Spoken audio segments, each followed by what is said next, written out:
Lord.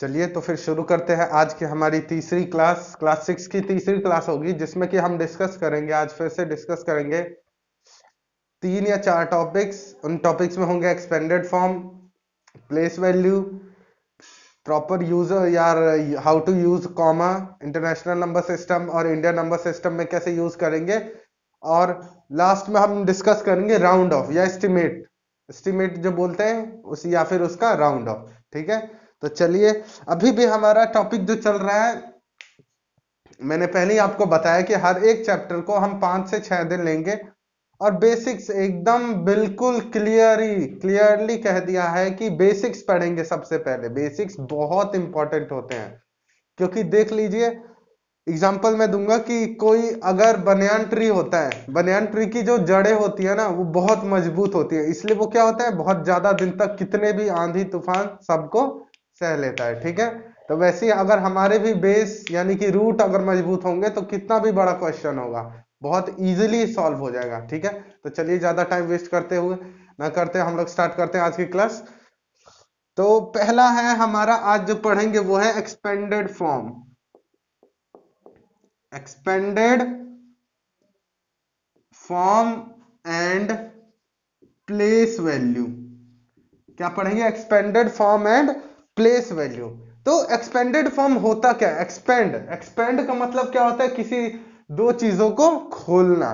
ठीक है, तो वो दो चीजों को खोलना, यानी कि अब ये तो क्लियर हो गई यहीं से इसके नाम से ही कि ये क्या होगा, ये 1 डिजिट में यूज नहीं होगा, यानी कि ये 1 डिजिट में यूज नहीं होगा। एक्सपेंडेड फॉर्म किस में यूज होगा? 2 या मोर देन 2 से।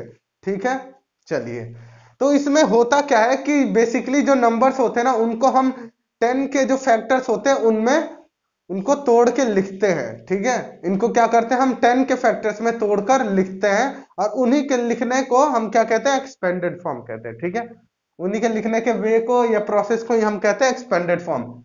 समझ आए आपको? एग्जाम्पल में बता दूं क्या होता है। एग्जाम्पल जैसे कि अगर लिखा है यहाँ पर 56, ठीक है, 56 2 डिजिट नंबर है, 56 को मैं क्या लिख सकता हूं? और 50 प्लस 6, 50 प्लस 6। और अब आप लोगों के दिमाग में क्वेश्चन है कि आपने 50 प्लस 6 ही क्यों लिखा? 51 प्लस 6 भी लिख सकते थे, 40 प्लस 16 भी लिख सकते थे। नहीं, लेकिन जो सबसे हाईएस्ट होगा और वो क्या होना चाहिए हमारा? 10 का जो फैक्टर होना चाहिए, मल्टीप्लीकेशन ऑफ 10 का फैक्टर होना चाहिए, यानी 50 जो है वो 10 का फैक्टर है और यहाँ पे जो हाईएस्ट 10 का फैक्टर है वो क्या है? 50 है। ठीक है, तो इसलिए जो क्या होगा, हम क्या लेंगे? हाईएस्ट फैक्टर लेंगे 50 प्लस 6, और उसी को हम लिख सकते हैं 5 इंटू 10 प्लस 6। और इसी फॉर्म को लिखने के तरीकों को क्या बोलते हैं? यही है हमारा एक्सपेंडेड फॉर्म। ठीक है, यानी कि इसको एक्सपेंड करके लिख देना। ठीक है, 56 बोला, अब मैं लिख सकता हूं 5 इंटू 10 प्लस 6, यानी कि 5 इंटू 10 50 और प्लस 6 56। ठीक है, एक और एग्जांपल ले लीजिए, जैसे कि आप सेकंड एग्जांपल हो गया 2391। ठीक है, 2391। ठीक है, क्या है? 2391। अब 2391 को एक्सपेंडेड फॉर्म में लिखना है। किस में लिखना है? एक्सपेंडेड फॉर्म में। तो एक्सपेंडेड फॉर्म में इसको लिखने के लिए सबसे पहले देख लीजिए 2302, पहले सबसे पहले यहां से शुरू करेंगे, यहां से।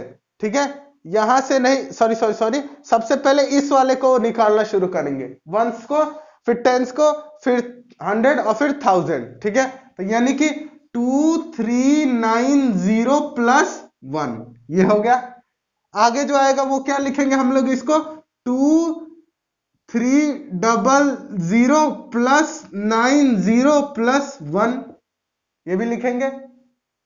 अब इसको अलग कर देंगे हम वहीं से, यानी कि 2000 प्लस 300 प्लस 90 प्लस 1, ये हो गया हमारा एक्सपेंडेड फॉर्म। नहीं है अभी ये बेसिक पढ़ा है। ठीक है, बेसिक है, बस इसके बाद जो लिखेंगे ना हम, जहां पे हमें क्या करना है, मल्टीप्लाई करना है उसको 10 के फैक्टर से, ठीक है, 10th के जितने भी फैक्टर होंगे उससे मल्टीप्लाई, यानी कि अब जो ये लिख के आएंगे 2 into 1000 plus 3 into 100 plus 9 into 10 plus 1, ये जो हुआ हमारा क्या हुआ है, एक्सपेंडेड फॉर्म। क्या हो गया ये हमारा एक्सपेंडेड फॉर्म। और इसी में देखिए प्लेस वैल्यू, प्लेस वैल्यू पूछेगा ना, प्लेस वैल्यू की प्लेस वैल्यू होता क्या है, तो जनरली अगर पूछेगा कि प्लेस वैल्यू इन्हीं में से ना किसी एक डिजिट का पूछता है, मतलब कि बोलेगा कि इसका 3 का प्लेस वैल्यू निकालो, 3 का प्लेस वैल्यू निकालो। तो आपको भी पता है कि जो काउंटिंग में क्या होता है, जो स्टार्ट होता है वो किधर से होता है, हमेशा राइट साइड से, यानी कि ये वंस, टेंस, 100, 1000 ये हुआ। तो ये 3 कितने पे आता है, 100 पे, और यानी कि 3 के बाद देखना है आपको कि कितने नंबर डिजिट और बच रहे हैं, कितने, 2 डिजिट, यानी कि तो इसको 3 के लास्ट में जितने डिजिट बचेंगे उतने 0 लगा देंगे, ये हो गया उसका प्लेस वैल्यू। ठीक है, समझ आया आप लोगों को। एक और देख लीजिए, एक और एग्जांपल प्लेस वैल्यू के लिए, यानी कि थर्ड जो एग्जांपल हो गया, मान लीजिए 675142, और ये कह देगा कि find the place value of 754, यानी कि कह दिया कि इन तीनों की प्लेस वैल्यू निकालनी है आपको। ठीक है, तो अभी मैंने बताया कि प्लेस वैल्यू निकालने के लिए जो नंबर जहां पर है ना उसके राइट में देख लो कि कितने डिजिट बचे हुए हैं और उतने 0 लगा देंगे, सबसे इजी। यानी कि देखिए यहाँ पे 7 की प्लेस वैल्यू निकालनी है, 7 ये रहा, 7 के बाद कितने डिजिट बचे हैं, 1 2 3 4, यानी कि 4, यानी 4 0 लगा देंगे, ये हो गया 7 का प्लेस वैल्यू। सेकंड जो था इसमें वो था 5 के बाद कितने बचे, 1 2 3, यानी कि 3 0, और ये है 4, तो 4 में कितने हैं, 1 बचा है, तो 4 0, ये हो गए इनके प्लेस वैल्यू। ये क्या होते हैं, प्लेस वैल्यू। ठीक है, सबको समझ आया यहां तक।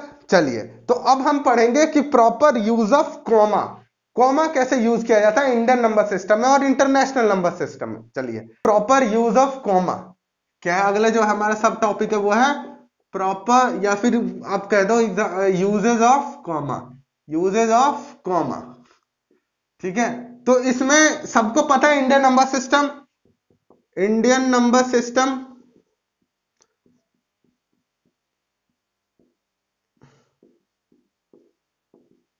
ठीक है, तो इंडियन नंबर सिस्टम में क्या होता है बेसिकली, स्टार्टिंग में 3 डिजिट के बाद कॉमा लगता है, उसके बाद 2 2 के बाद हमेशा लगता है। ठीक है, पहले 3 का पेयर बनता है और उसके बाद 2 2 का पेयर बनता है। यानी मेरे कहने का मतलब ये हो गया वंस, टेंस, 100, 10,000, 10,000, लाख, 10 लाख, करोड़, 10 करोड़, और आगे जो भी जितना आएगा डॉट डॉट डॉट। ठीक है, तो अब क्या होगा यहाँ पे ना इंडियन नंबर सिस्टम में 3 का पेयर बनता है, पहला पहला जो पेयर बनेगा वो कितने का बनेगा, 3 का। और फिर उसके बाद देखो यहाँ पे ये 1000 वाला है, 1000 वाले 2 ही है, यानी कि 2 का पेयर, लाख वाले भी 2 हैं, करोड़ वाले भी 2 हैं, जितने भी आएंगे वो सब में क्या बनेगा, 2 2 का पेयर बनेगा। ठीक है, तो यानी कि अगर एग्जाम्पल में बता दूं आपको, लिखा है 576432291, ये लिखा है, तो और यहां पे कहेगा कि आप इसमें कॉमा लगाओ, क्योंकि बिना कॉमा लगाए ये बिल्कुल इनकरेक्ट है मैथ्स में। ठीक है, तो इन्हें सही करने के लिए क्या करेंगे, हमें कॉमा लगाएंगे। तो कॉमा लगाने के लिए इंडियन नंबर सिस्टम में बोलेगा कि इंडियन नंबर सिस्टम के अकॉर्डिंग लगाना। तो इंडियन नंबर सिस्टम के अकॉर्डिंग में पहले 3 का पेयर बनेगा, यानी कि 1 2 3 यहाँ पे, फिर उसके बाद क्या है, 2 2 का पेयर बनेगा, ये रहा, यानी कि वंस, टेंस, 100, 100,000, 10,000, लाख, 10 लाख, करोड़, यानी कि 5 करोड़ 76,043, 75 करोड़ 76 लाख 43,291। ठीक है, अगली जो क्लास होगी उसमें मैं आप लोगों को सिखाऊंगा कि एक्सपेंडेड फॉर्म में, सॉरी एक्सपेंडेड यानी कि वर्ड में कैसे लिखते हैं, जो लेटर होते हैं ना इनको नंबर फॉर्म में कैसे लिखते हैं। ठीक है, यानी कि जो 1 लाख 2 लाख जैसे लिखते हैं ना, जब जैसे अभी मैंने बताया, तो वैसे उनको एक्सपेंडेड फॉर्म में कैसे लिखते हैं। ठीक है, चलिए तो ये हो गया Indian number system. International number system, international number system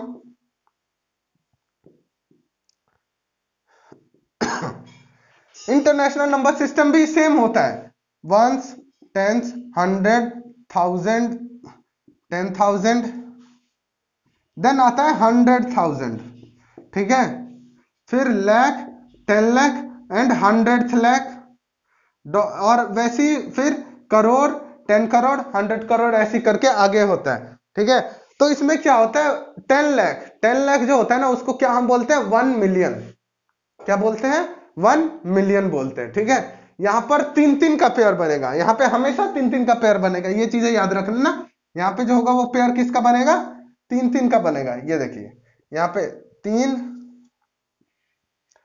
जो पेयर बनेगा वो क्या बनेगा, 3-3 का। तो अगर एग्जांपल में बोल दिया जाए 5 6 4 9 1 7 6, तो इसमें क्या है कि हमें बोलेगा कि प्रॉपर कॉमा लगाओ इंटरनेशनल नंबर के अकॉर्डिंग, इंटरनेशनल नंबर सिस्टम।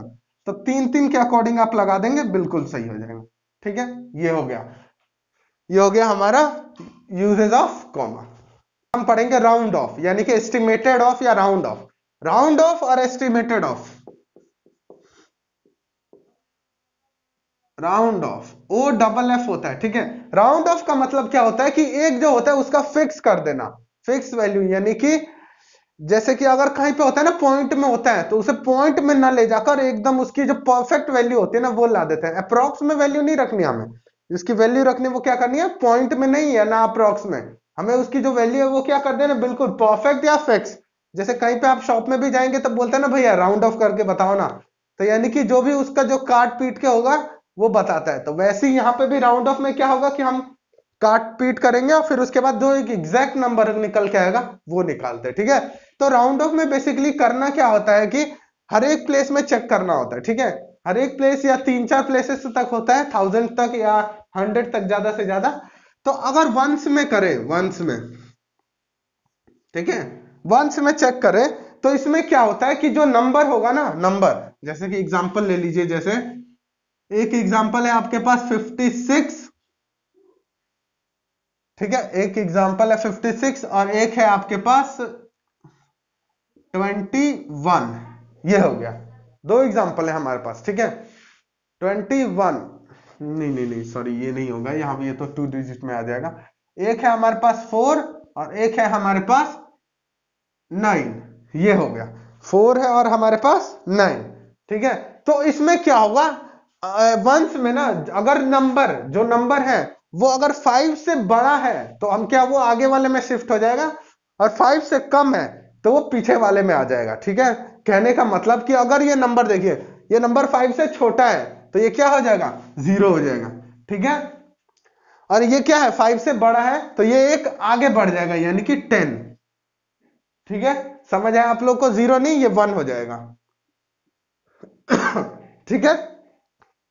तो यही था बेसिकली। और टेंथ में क्या होता है, जो टेंथ होता है, टेंथ में जैसे कि एग्जांपल अभी मैंने लिखा था 56 एंड 21 56 और 21, यानी कि अगर कोई सा भी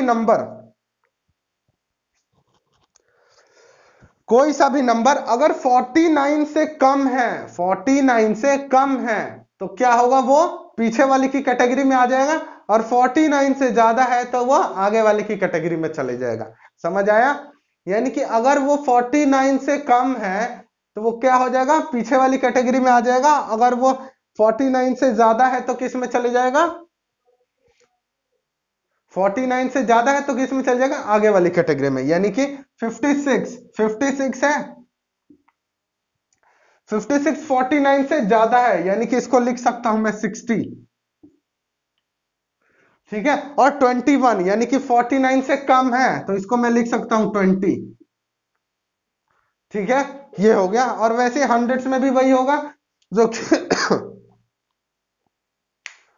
जो उसके नंबर्स को कम होगा या फिर ज्यादा होंगे तो वहीं पे लिख दिया जाता है। जैसे हम क्वेश्चंस पे आएंगे ना, अभी कल एक और क्लास चलेगी इसकी, और फिर उसके बाद हम चलेंगे क्वेश्चंस पे, तो आप लोगों को बिल्कुल एकदम आराम से समझ आएगा। जैसे हम क्वेश्चन करेंगे तो थोड़ा सा समझ क्लियर होने लगता है, ठीक है। चलिए तो फिर थैंक यू।